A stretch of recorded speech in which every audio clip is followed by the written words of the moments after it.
Imagina una reliquia tan poderosa que emperadores, caballeros, conquistadores y papas la buscaron durante siglos. Un objeto que promete conocimiento, poder, inmortalidad o incluso la salvación eterna. Ese es el Santo Grial. La gran pregunta es, ¿qué era realmente? ¿Una copa física usada en la Última Cena? ¿Un símbolo espiritual escondido en los textos sagrados? ¿O un mito que jamás existió? Lo cierto es que el Grial es, al mismo tiempo, historia, religión, mito y literatura. Y aunque todos hemos escuchado hablar de él, pocos saben de dónde surge la leyenda y cómo pasó de ser una simple copa mencionada de forma vaga en las escrituras a convertirse en la reliquia más buscada de la humanidad. El origen está en la Biblia. Los evangelios narran la Última Cena, Jesús compartiendo pan y vino con sus discípulos, tomando una copa y diciendo: «Esta es mi sangre, que será derramada por vosotros». Ese cáliz, mencionado de forma breve, se convirtió en símbolo del sacrificio y de la unión con lo divino. Pero el texto no explica qué pasó con la copa después, ni si alguien la conservó. Fue más tarde, en textos apócrifos y tradiciones orales, cuando apareció la figura de José de Arimatea, el hombre que recogió el cuerpo de Jesús tras la crucifixión. Según la leyenda, José habría recogido también la sangre de Cristo en esa misma copa. Y allí comienza la transformación. El Grial ya no era solo una copa de cena, sino el recipiente que contenía lo más sagrado. Curiosamente, la leyenda del Grial no explotó en los primeros siglos del cristianismo. Durante siglos apenas se mencionó. No fue hasta el siglo XII, en plena Edad Media, cuando resurgió de manera inesperada en un contexto que no muchos esperarían: la literatura caballeresca. En torno a 1180, el poeta francés Chrétien de Troyes escribió Perceval o el cuento del Grial, donde aparece por primera vez un objeto misterioso custodiado en un castillo. Chrétien no lo describe claramente como copa, más bien lo retrata como un recipiente brillante, capaz de alimentar y sanar al rey herido. Lo importante no era su forma, sino el enigma que escondía. A partir de allí otros autores medievales retomaron la historia y fueron dándole forma. El Grial pasó a ser el cáliz de la Última Cena, el mismo que José de Arimatea había llevado consigo. Surgió la idea de que estaba protegido por caballeros puros y que sólo los más santos podían alcanzarlo. Así nació la búsqueda del Grial, una misión imposible que se convirtió en metáfora de la perfección espiritual. De pronto, el Grial ya no era un objeto de devoción, sino una prueba definitiva de fe. El ciclo artúrico, con las leyendas del rey Arturo y los caballeros de la mesa redonda, se convirtió en el escenario perfecto para esta obsesión. En esas historias, el Grial era la meta suprema. Más allá de las batallas o de los amores cortesanos, lo que realmente importaba era alcanzar el Grial. Caballeros como Lancelot, pese a su valor, fracasaban porque arrastraban pecados. En cambio, Galaad triunfaba gracias a su pureza. Cada relato reforzaba la idea de que el Grial no era un simple tesoro físico, sino un camino interior. Pero la Edad Media no se contentó con las historias. En monasterios y catedrales comenzaron a aparecer objetos que se reclamaban como el auténtico Grial. En Inglaterra, en Génova, en Aragón, en Valencia, cálices antiguos eran exhibidos y venerados como el cáliz de Cristo. El pueblo los visitaba en peregrinaciones y la Iglesia, aunque nunca confirmó de manera oficial cuál era el verdadero, permitía ese culto porque reforzaba la fe y movilizaba multitudes. El Grial se volvió, así, un puente entre lo literario y lo devocional. El mito no se detuvo allí.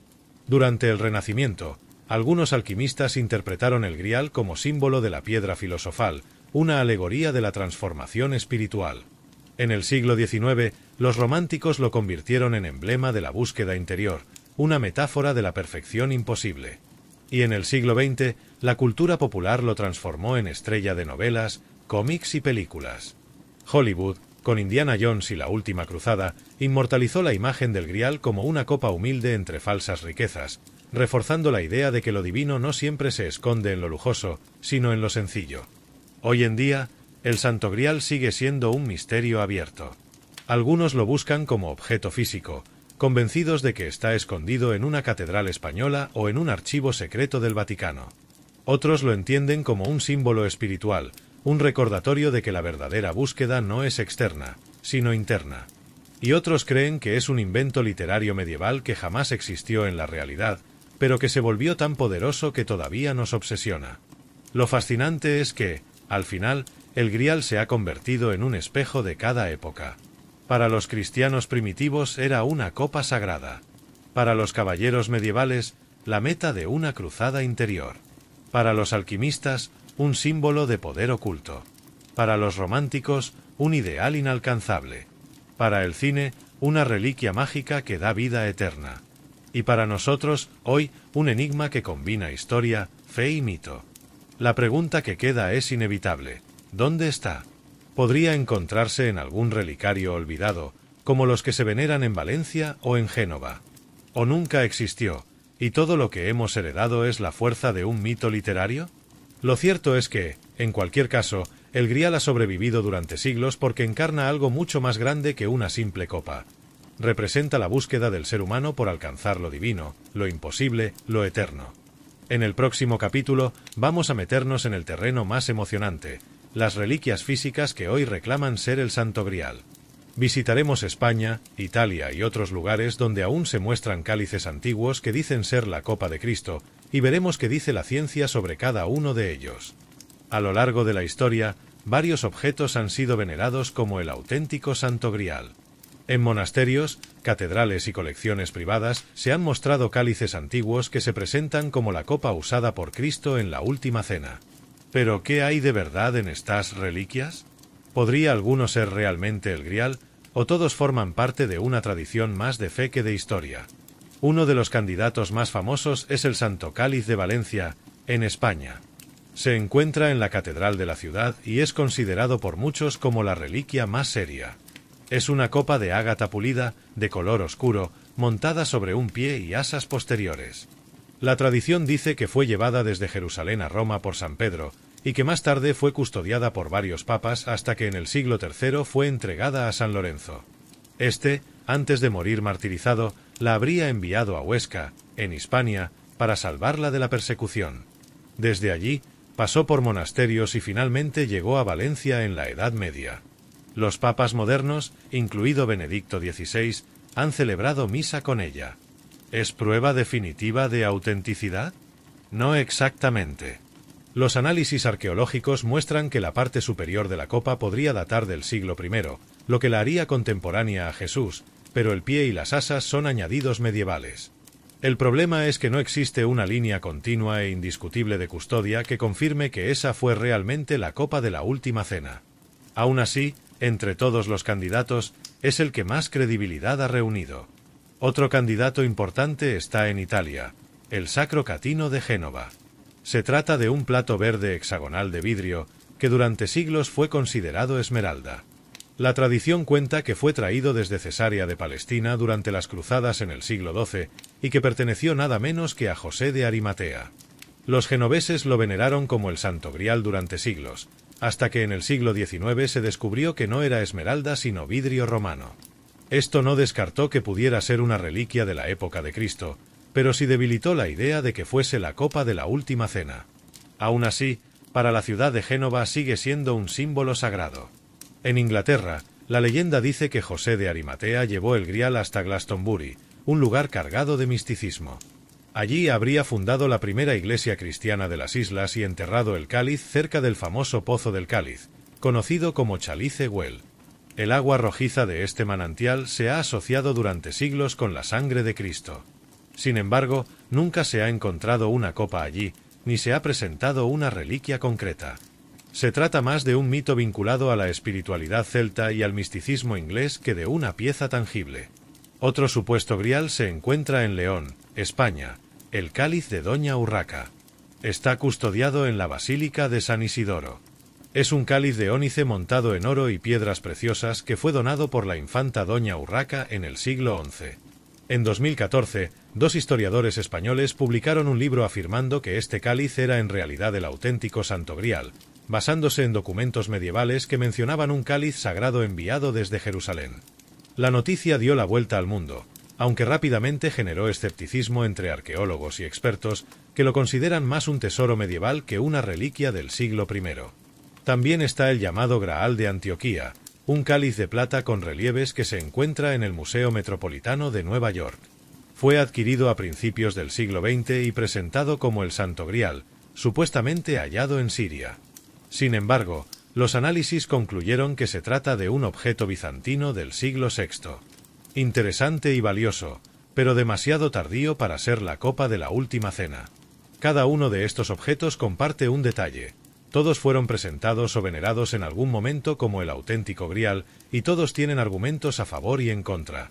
Ninguno ha podido ser demostrado de manera absoluta como la copa de Cristo. Lo más intrigante es que, pese a estas dudas, millones de fieles siguen venerándolos. El Grial no solo se mide por su autenticidad arqueológica, sino por su poder simbólico y espiritual. Los estudios modernos tienden a ser muy cautos. Algunos arqueólogos reconocen que el cáliz de Valencia podría ser el único que realmente encaje en época y contexto. Otros lo descartan, recordando que en el siglo I la copa de la Cena de Jesús no tenía por qué ser un objeto lujoso, sino una simple vasija de barro o madera, materiales que difícilmente habrían sobrevivido. En ese caso, cualquier cáliz de oro o piedra preciosa sería una idealización posterior, no el verdadero Grial. Y entonces aparece una idea más profunda. ¿Y si nunca hubo un Grial físico? ¿Y si lo que ocurrió fue que, con el tiempo, el cáliz de la Última Cena se convirtió en un símbolo tan poderoso que la gente empezó a proyectarlo en objetos reales? Quizá todos estos cálices antiguos son intentos humanos de darle cuerpo a algo que siempre fue espiritual. Lo cierto es que, desde Valencia hasta Génova, desde León hasta Nueva York, el Grial ha sido un imán de devoción. No importa si es auténtico o no, lo que importa es lo que representa. Cada vez que un fiel se arrodilla frente al Santo Cáliz, no está venerando solo una copa, sino la promesa de lo divino.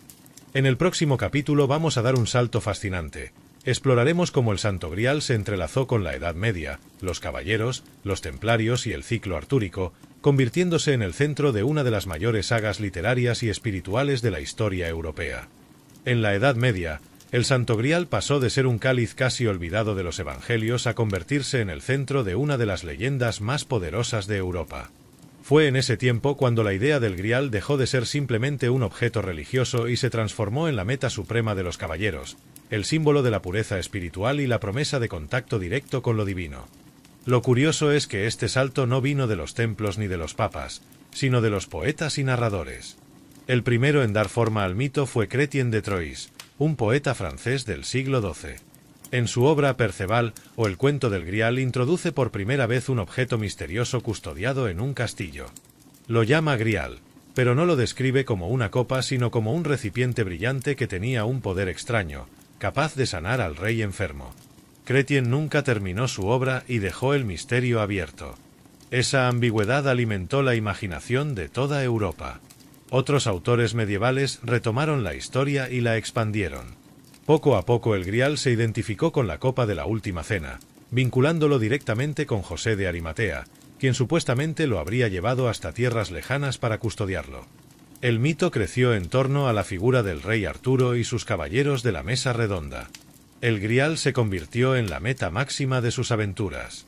Ya no se trataba de conquistar reinos o ganar batallas, lo verdaderamente importante era hallarlo. El Grial ponía a prueba la pureza de los caballeros. Lancelot, valiente y noble, fracasaba por sus pecados, mientras que Galaad, símbolo de pureza y castidad, lograba alcanzarlo. El mensaje era claro, no era la fuerza lo que conducía al Grial, sino la fe y la pureza interior. Esta idea marcó profundamente la espiritualidad medieval y convirtió la leyenda en algo más que literatura, en una enseñanza moral y religiosa.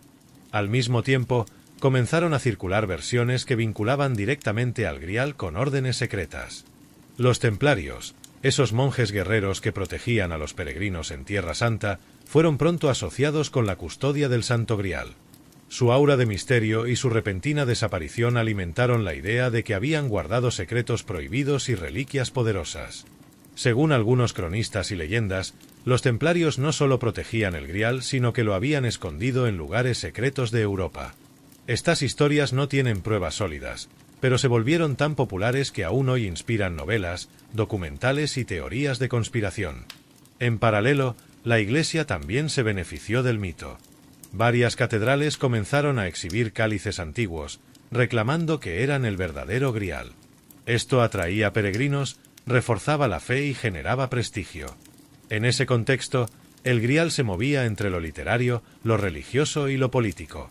Era tanto un relato caballeresco como un recurso espiritual y, en algunos casos, un instrumento de poder. Lo interesante es cómo el mito del Grial reflejaba las preocupaciones de su tiempo. La Edad Media estaba obsesionada con la idea de pureza, con el pecado y la redención. El Grial encajaba perfectamente, un objeto que solo podía ser alcanzado por aquellos libres de culpa. Representaba la esperanza de un mundo corrupto de que aún existiera una pureza absoluta. Pero no todo era devoción y misticismo. Para muchos autores medievales, el Grial también era un símbolo oculto. Algunos lo veían como una alegoría de la Eucaristía, el misterio central de la fe cristiana. Otros lo interpretaban como un signo del conocimiento secreto, un tesoro espiritual que no cualquiera podía comprender. Esa doble lectura, literal y simbólica, es la que hizo tan fuerte al mito.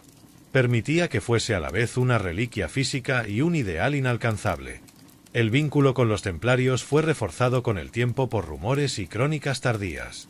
Se decía que, antes de ser disuelta por el rey de Francia en 1307, la orden había escondido el Grial junto con otros tesoros. Algunos creían que lo habían llevado a Escocia, otros que estaba bajo las catedrales góticas que ellos ayudaron a construir, y otros más aseguraban que había sido enterrado en Jerusalén. La falta de pruebas concretas no detuvo la fascinación, al contrario, la ausencia de respuestas claras convirtió al mito en un campo fértil para todo tipo de especulaciones. Además, el Grial se convirtió en un tema recurrente en la literatura cortesana. Poetas alemanes como Wolfram von Eschenbach lo reinterpretaron, describiéndolo no como una copa sino como una piedra milagrosa que otorgaba poder y sabiduría. Este detalle muestra cómo el Grial se adaptaba a cada autor, a cada cultura, a cada momento. Podía ser cáliz, piedra, plato, reliquia, símbolo de la gracia divina o incluso de conocimiento secreto. Esa flexibilidad lo convirtió en un mito inmortal. Con el paso de los siglos, el Grial medieval se fue consolidando como la gran metáfora de la búsqueda espiritual. La aventura no consistía en llegar físicamente a un castillo y encontrar una copa, sino en atravesar pruebas morales, vencer tentaciones y purificar el alma. Los caballeros que buscaban el Grial representaban al ser humano enfrentando su propia debilidad en el camino hacia lo divino. Lo sorprendente es cómo la literatura del Grial logró trascender los siglos. Hoy seguimos leyendo esas historias y aún nos conmueven. El Grial artúrico nos sigue hablando porque encarna una verdad universal. Todos, en el fondo, buscamos algo sagrado, un ideal que parece imposible pero que da sentido a nuestra vida. En el próximo capítulo veremos cómo este mito medieval, lejos de apagarse, se transformó en obsesión moderna. Exploraremos cómo arqueólogos, aventureros y hasta nazis persiguieron al Grial como si fuera un objeto real, convencidos de que encontrarlo otorgaría poder absoluto. En los siglos modernos, el Santo Grial dejó de ser solo un mito medieval y se transformó en un objeto de deseo real para exploradores, coleccionistas y hasta regímenes políticos. La pregunta que había fascinado a poetas y caballeros medievales seguía viva: ¿dónde está el Grial? Y lo más sorprendente es que hubo personas que dedicaron su vida entera a intentar responderla. En el siglo XIX, con el auge de la arqueología bíblica, muchos investigadores se convencieron de que el Grial no era un símbolo sino un objeto histórico que podía encontrarse. Se realizaron expediciones en Tierra Santa con la esperanza de hallar reliquias de la Última Cena. Sin embargo, nunca hubo resultados concretos. Pero estas búsquedas marcaron el inicio de la fiebre moderna por el Grial, un interés que ya no pertenecía solo a la literatura sino también a la ciencia y la política. Uno de los capítulos más oscuros en la historia de las búsquedas del Grial lo protagonizaron los nazis. El régimen de Hitler estaba obsesionado con las reliquias sagradas y los objetos de poder. Heinrich Himmler, jefe de las SS, estaba convencido de que el Grial existía y que poseerlo otorgaría un dominio espiritual y simbólico sobre el mundo. Bajo esa creencia, envió expediciones a diferentes lugares de Europa en busca de la reliquia. Uno de los destinos fue el castillo de Montserrat, en Cataluña, donde las leyendas medievales situaban al Grial. Himmler llegó incluso a visitar personalmente el monasterio en 1940, preguntando a los monjes por el cáliz. Los monjes, sorprendidos y temerosos, respondieron con evasivas. No había rastro de ningún Grial allí, pero el episodio muestra hasta qué punto un mito medieval podía influir en decisiones políticas del siglo XX. Otra expedición nazi buscó el Grial en el castillo de Montsegur, en Francia, relacionado con los cátaros. Estos herejes medievales habían sido exterminados en el siglo XIII, pero las leyendas decían que antes de caer habían escondido un tesoro sagrado. Para Himmler, ese tesoro no podía ser otro que el Santo Grial. Nunca se encontró nada, pero la idea de que las SS rastreaban montañas y fortalezas medievales en busca de un cáliz muestra el enorme poder del mito. La fascinación por el Grial también llegó a arqueólogos y estudiosos independientes. A mediados del siglo XX, varios investigadores intentaron rastrear los cálices custodiados en iglesias europeas para determinar si alguno podía ser el auténtico. El cáliz de Valencia volvió a ganar protagonismo, así como el de Doña Urraca en León. Algunos llegaron a afirmar que ambos tenían características que los hacían posibles candidatos. Otros, más escépticos, los descartaron como reliquias medievales. El Grial incluso se entrelazó con teorías esotéricas y sociedades secretas. A finales del siglo XIX y principios del XX, movimientos ocultistas comenzaron a interpretar el Grial no como un objeto físico, sino como un símbolo de sabiduría perdida o de una tradición espiritual que sobrevivía en secreto. Para algunos era una metáfora de la unión con lo divino, para otros era un conocimiento prohibido transmitido en códigos y símbolos. Estas interpretaciones hicieron que el Grial se convirtiera en un puente entre la religión y la mística esotérica. La literatura y el cine también tuvieron un papel enorme en mantener vivo el interés. Obras como Parsifal de Wagner, estrenada en 1882, convirtieron al Grial en un símbolo nacionalista y espiritual en Alemania. Más tarde, Hollywood llevaría la obsesión a millones de personas en películas como Indiana Jones y La Última Cruzada, donde el Grial aparece como un cáliz escondido en un templo secreto capaz de otorgar la vida eterna. Aunque se trata de ficción, el impacto cultural fue tal que para muchos el Grial se volvió un objeto que realmente podía estar oculto en algún lugar remoto. Las búsquedas modernas también incluyeron hipótesis sorprendentes. Algunos autores sostuvieron que el Grial no era una copa sino un manuscrito, un legado escrito de Cristo. Otros lo relacionaron con reliquias como el Arca de la Alianza, insinuando que el Grial podía ser un símbolo de una tecnología perdida. Incluso teorías más recientes lo vinculan con la descendencia de Jesús y María Magdalena, una idea popularizada en novelas de gran éxito como El Código da Vinci. En ese contexto, el Grial se entiende como un linaje y no como un objeto. Lo curioso es que todas estas teorías, por más descabelladas que parezcan, han alimentado un interés constante que nunca se apaga. Mientras más versiones surgen, más atractivo se vuelve el misterio. Porque el Grial no se limita a un único significado. Puede ser una copa, un símbolo, un libro, un linaje o incluso una simple metáfora del conocimiento interior. Cada época lo adapta a sus propias obsesiones. Lo que queda claro es que, incluso en el siglo XX, hubo personas convencidas de que podían encontrarlo físicamente. Expediciones a cuevas, búsquedas en templos medievales, rastreo de archivos secretos, todo formaba parte de una fiebre que mezclaba historia, fe y aventura. Y aunque ninguno de esos intentos tuvo éxito, todos reforzaron la idea de que el Grial no es un mito muerto, sino una búsqueda eterna. Hoy, arqueólogos más serios suelen coincidir en que es muy improbable que el cáliz de la Última Cena haya sobrevivido hasta nuestros días. Lo más probable es que fuera una copa sencilla de barro o madera, perdida en el tiempo. Sin embargo, el atractivo del Grial no está en la prueba material, sino en lo que representa. Y esa representación ha sido suficiente para inspirar búsquedas reales, guerras, libros, películas y hasta decisiones políticas. El mito del Grial, más que ningún otro, muestra cómo una historia puede atravesar siglos y mantenernos atrapados. No importa que no haya pruebas, lo que importa es la promesa, la posibilidad de que exista, de que esté oculto esperando a ser descubierto. Esa promesa es la que ha hecho que aventureros, nazis, místicos y escritores lo persigan sin descanso. En la era moderna, el Santo Grial dejó de ser solo una reliquia que algunos buscaban físicamente y pasó a convertirse en un símbolo abierto a todo tipo de interpretaciones. Cada autor, cada investigador y cada creyente le dio un nuevo sentido. Dejó de ser únicamente la copa de la Última Cena para transformarse en un espejo de nuestras obsesiones contemporáneas. El linaje oculto de Cristo, el conocimiento perdido, la sabiduría espiritual secreta o incluso un código genético que cambiaría la historia. El Grial ya no es una sola cosa, es muchas a la vez. Una de las teorías más famosas sostiene que el Grial no es un objeto, sino una sangre.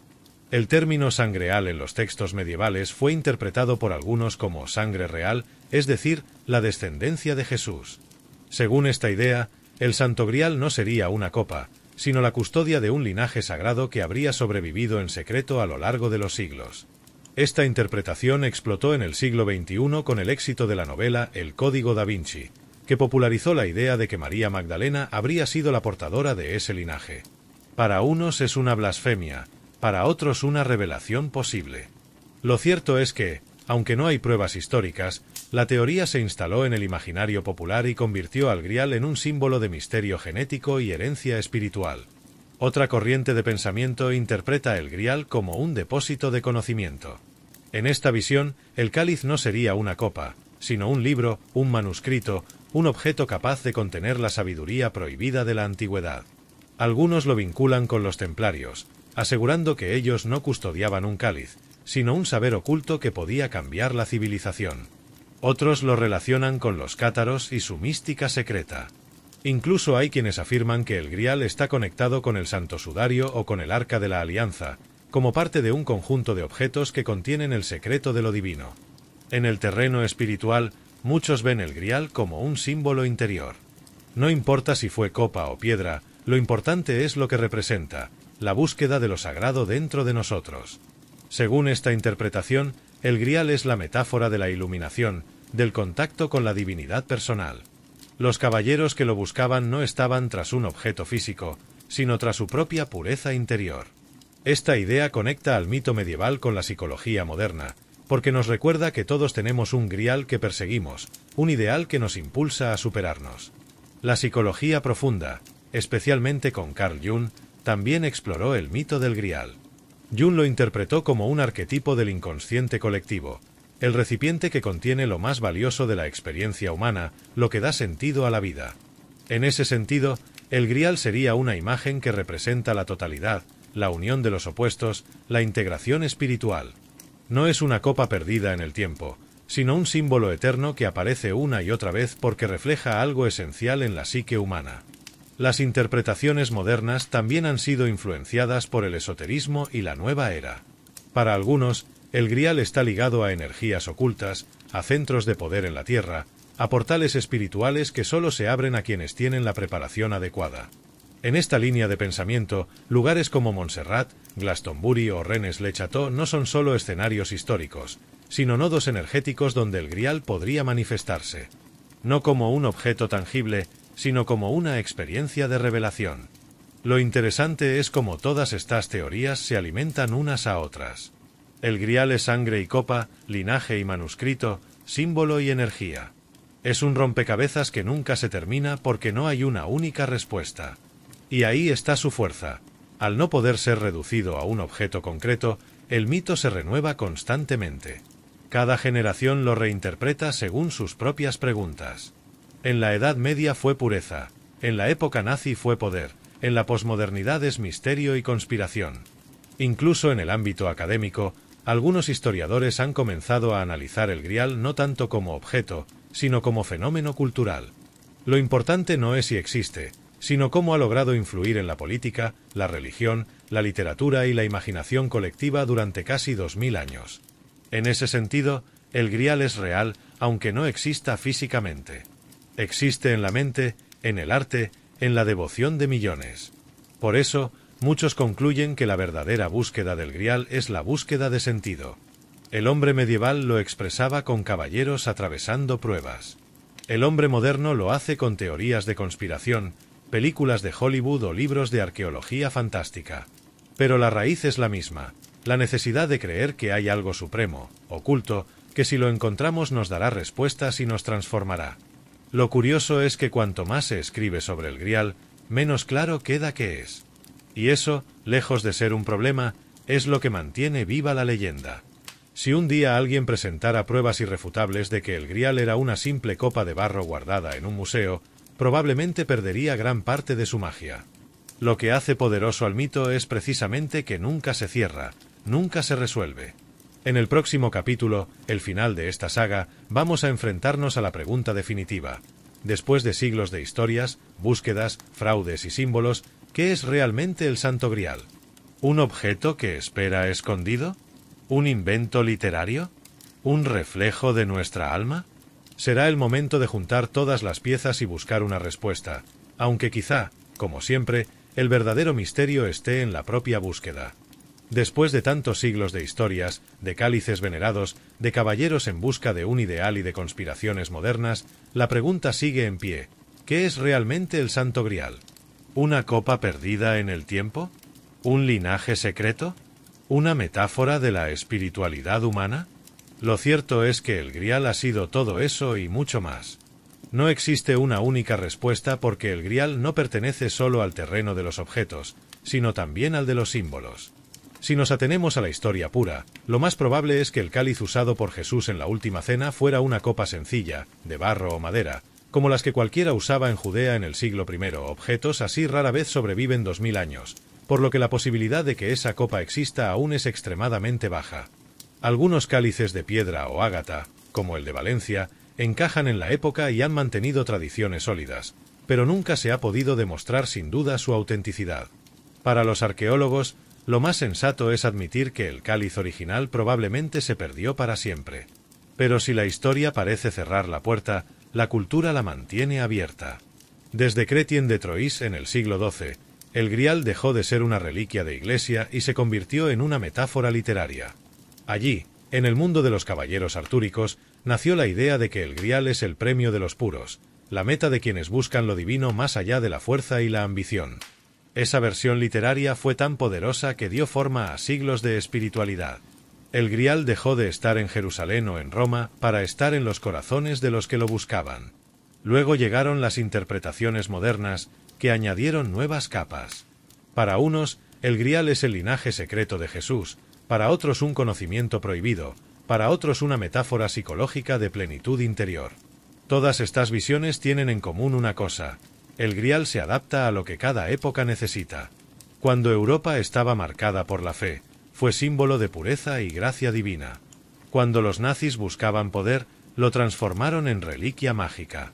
Cuando la modernidad dudó de la religión, lo convirtió en conspiración y misterio. El Grial siempre cambia, pero nunca desaparece. Y ahí está quizá la verdadera respuesta. El Grial es un espejo. Refleja nuestras preguntas más profundas. No importa si creemos que es una copa, un manuscrito o un linaje, lo que realmente importa es lo que simboliza.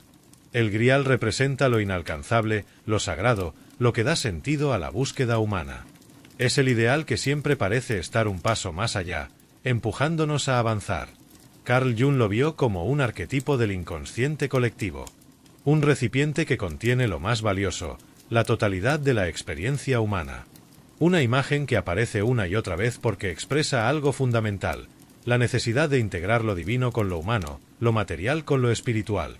Desde esa perspectiva, el Grial no necesita existir físicamente, porque existe en cada uno de nosotros como símbolo de plenitud. Sin embargo, lo más fascinante es que millones de personas siguen viajando, rezando y soñando con encontrarlo en algún lugar físico. En Valencia, León, Génova o Glastonbury, cada año llegan peregrinos convencidos de que están cerca de la reliquia. Para ellos, el Grial no es un símbolo abstracto, sino una copa real que conecta el presente con la última cena. Y aunque los historiadores puedan dudar, la fe mantiene vivo el misterio. El Santo Grial, entonces, vive en dos planos al mismo tiempo. En el plano material, como cálices que se exhiben en catedrales, y en el plano simbólico, como arquetipo universal de búsqueda y trascendencia. Esa doble existencia es lo que lo hace único. Otros objetos sagrados pueden ser venerados, pero ninguno ha logrado fusionar tan bien la historia y la imaginación. Si mañana alguien presentara pruebas irrefutables de que el cáliz de Valencia fue el usado por Jesús, ¿terminaría el mito? Probablemente no. Porque el verdadero poder del Grial no está en la certeza, sino en la duda. El misterio es lo que lo mantiene vivo. La posibilidad de que esté escondido en una cueva, enterrado en una catedral o esperando a ser descubierto en algún archivo secreto es lo que sigue fascinando. Al final, la mayor enseñanza del Grial es que no importa tanto encontrarlo como buscarlo. Los caballeros artúricos fracasaban o triunfaban dependiendo de su pureza, no de su fuerza. Lo mismo ocurre hoy. Quienes buscan el Grial buscan, en realidad, sentido, propósito, una verdad más allá de lo visible. Y en ese sentido, todos somos caballeros del Grial. Todos tenemos un ideal, un misterio personal que perseguimos aunque nunca lo alcancemos. El Santo Grial no es solo una copa perdida ni una reliquia escondida. Es la representación de nuestra eterna búsqueda de lo divino. Es la chispa que nos empuja a mirar más allá de lo cotidiano, a creer que existe algo más grande, algo sagrado, algo que da sentido a la vida. Y quizás, en el fondo, esa sea la respuesta que nadie puede refutar. El Grial es la búsqueda misma. Una búsqueda que comenzó hace 2000 años y que seguirá mientras el ser humano siga preguntándose por el misterio, la fe y la esperanza.